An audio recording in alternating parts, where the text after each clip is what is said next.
Pada saat itu juga aku mau kuliah. Jadi aku nyari kira-kira mana sih negara yang aku bisa bayar tuh di bawah 10 juta. Asli pedasnya? Dalam 1 tahun.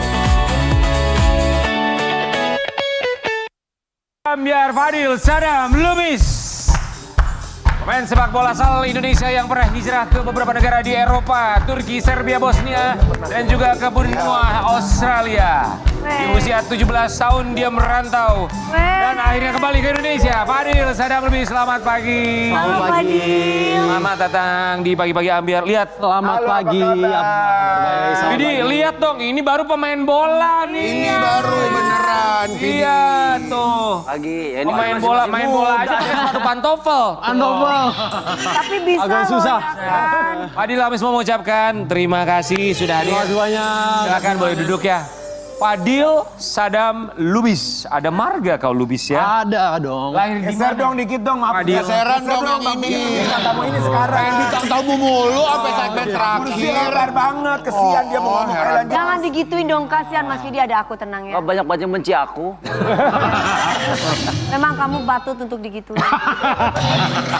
Katanya ada dia. Fadil Sadam Lubis. Penolong. Asli Jakarta atau Sumatera Utara ada marganya?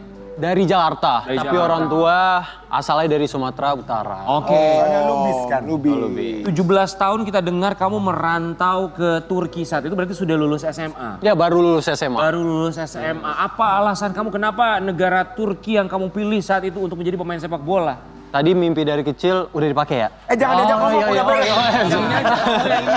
Kamu aja. Oke. Gue tahu lah kenapa. It's my dream. Masih dendam. Kamu Dogi ya? It's my dream. Ini bagian kamu. Aku jadi kembang. Oke. Gimana Pak?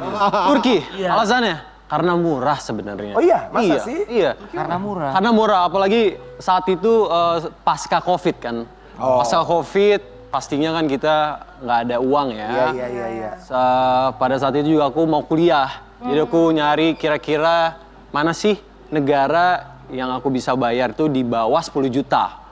Dalam 1 tahun. Jadi pilihan itu muncullah Turki gitu. 10 juta di... Kalau yang bisa begitu ya? Bisa, karena di Indonesia pun lebih mahal pada saat itu.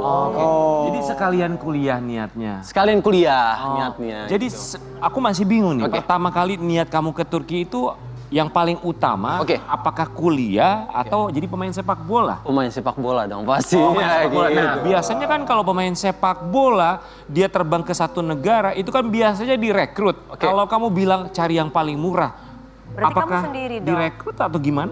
Nggak, jadi sistemnya adalah ketika aku datang ke Turki, nah aku mulai dari sana itu ya individual. Jadi caranya adalah jalan 10 sampai 20 km satu hari. Jalan aja ke setiap klub itu nanya, coach atau enggak staff yang biasa yang bersihin rumput tuh, ada nggak kontaknya? Jadi aku bisa nggak ikut trial gitu. Setiap hari gitu, setiap hari aku minta temen juga. Itu klub sepak bola yang Klub ada sepak di bola. sana. Di kota mana? Sakarya, Sakarya. 1,5 jam dari kota Istanbul. Itu dong Mas Vidi. Ya kayak gitu niat loh dia. Kerja keras. Jangan dikasih ini. Durasi kesian. Ibaratnya tuh gini, kalau kita analogikan dengan misalnya penyanyi atau misalnya aktor casting dulu, audisi kayak gitu dulu. ya, kurang lebih. Emang kayak kamu gitu ya? atlet begitu, kamu yang ngetok pintu. Betul, casting dulu. Jemput bola ya. Jemput bola. Bola. Akhirnya ketemu dengan klub pertama, nama klubnya apa? Maltepe Sport. Maltepe Sport. Kebetulan itu juga dibantu oleh waktu itu ngekos. Ceritanya nih. Di Turki ngekos kok orang kosnya denger kayak gedebak. Ngapain ini anak? Dicek lah. Ternyata ditanya, kamu pemain bola? Iya kata saya. Dibawalah ke klub itu gitu. Dikenalin lah ya. Dikenalin lah. Aduh. Lanjut. Terus. apa-apa. Dikenalin ke klub bola. Dikenalin ke bola itu. Biar aja lihat. Akhirnya terus main pertandingan. Ini sama kayak gini tiba-tiba dikenalin di pertandingan. Alhamdulillah cetak 1 gol, ya sudah dari situ. Dari situ kamu jadi pemainnya. Jadi pemain bola. Iya. Padahal kita mau kasih lihat, katanya awalnya sempat membohongi ibunya ketika dia pergi ke Turki. Nah, oke. Pastinya kalau bola nih kita ngomong ke orang tua nggak dibolehin dong. Pasti. Pastilah. Abis Covid kan. Covid juga orang semuanya di lockdown, mau kayak gimana ceritanya? Pendapatan nggak ada lu, kok mau ngadi-ngadi mau bola lu katanya. Pasti dong. Iyalah. Makanya gue berkedoknya, mah boleh kuliah nggak? Ah gitu. Lu ngebohongin jadinya. Iya. Nih maaf ya. Tapi kalau demi nonton. cita-cita. Tapi demi cita-cita. Demi cita-cita. Melewat lagi dia. Itu ada yang lewat aja, lewat dia. Ya. Bilangnya cuma kuliah doang. Bilangnya cuma kuliah aja. Kebetulan memang mimpi saya agak kurang disupport sama orang tua gitu. Karena memang saya sadari dari kecil memang bola itu nggak bakal bisa menghasilkan. Bukan kurang disupport mungkin. Sebetulnya mereka menantang tapi nggak kelihatan. Menantang. Oh, challenge. Jangan tidur. Menjalan. Lu jangan tidur. Sampai akhirnya ibu tahu di tahun keberapa bahwa ternyata kamu di sana main bola. Oh, setelah 6 bulan? Setelah 6 bulan. Setelah 6 bulan. Gimana mama ngomongnya? Nggak apa-apa sih, minta doanya aja sih. Kan minta doanya Akhirnya. supaya akhirnya gitu. Di Turki berapa lama kamu di klub tersebut? Sekitar 1 tahun? 1 tahun? 1 tahun. Lalu? Lalu pindahlah. Nah ini sebenarnya bohongnya itu di sini. Kan karena kita sudah dapat tempat dan lain-lain sudah nyaman lah. Nah aku dengan keras kepalanya ini bilang ke orang tua mau pindah negara. Itu sebenarnya yang bohong. Bohongnya itu. sih Mana pindahnya. pindahnya? Ke negara Bosnia dan Serbia. Oh, oke. Dan di 2 negara itu kamu juga Keren pernah loh, tapi bergabung dia ya, ke cakap ini ya. sepak klub, Iya. klub sepak bola yang ada di sana ya. Iya. Sempat menjual motor kesayangannya katanya. Wow. Ini yang kita mau kasih lihat. Ya 16 tahun jual motor, modal berangkat. Oh, ini sebelum ke Turki. Ini sebelum ke Turki. Dijual berapa motornya? 20 juta. Sebenarnya sejujurnya bukan hanya motor sih. Jadi barang yang ada di rumah minta izin dulu ke orang tua. Kayak boleh nggak ini dijual, boleh nggak Ngantuk, itu dijual. ngantuk, gitu. ngantuk, ngantuk. Dia senang banget. Ngantuk. Ya, Mas Bidi senang banget lihat aku ngantuk, Angom. Kegap deh. Ngumpet. Ya, guys, bantuin guys. Lanjut, durasi dong, kesian dong minta durasi. Apa-apa, kamu udah paham, hostnya cuma ini. Lu berdua paduan suara. Udah perhatiin. Dari tadi orang ngomong cuma, oh. Terus. Ya kan kita nggak tahu bola. Kan kita nggak tahu bola. Kan kalau satu ngomong, yang lain nggak boleh Iya, ngomong. katanya Kardi ini nggak paham, Giliran gua rame. Giliran gua rame. 20 juta. Habisnya berapa lama tuh dipakai apa aja? 20 juta. Itu sekitar bisa 5 bulan lah. 5 bulan. Dari semua klub ya kan di Turki, Serbia, Bosnia ke Australia juga pernah. Paling mahal bayaran kamu pernah berapa? Kalau boleh tahu. Murah. Kalau boleh tahu ya. Boleh tahu. 1 minggu kita ngomongnya. Iya. 500.000 Australia.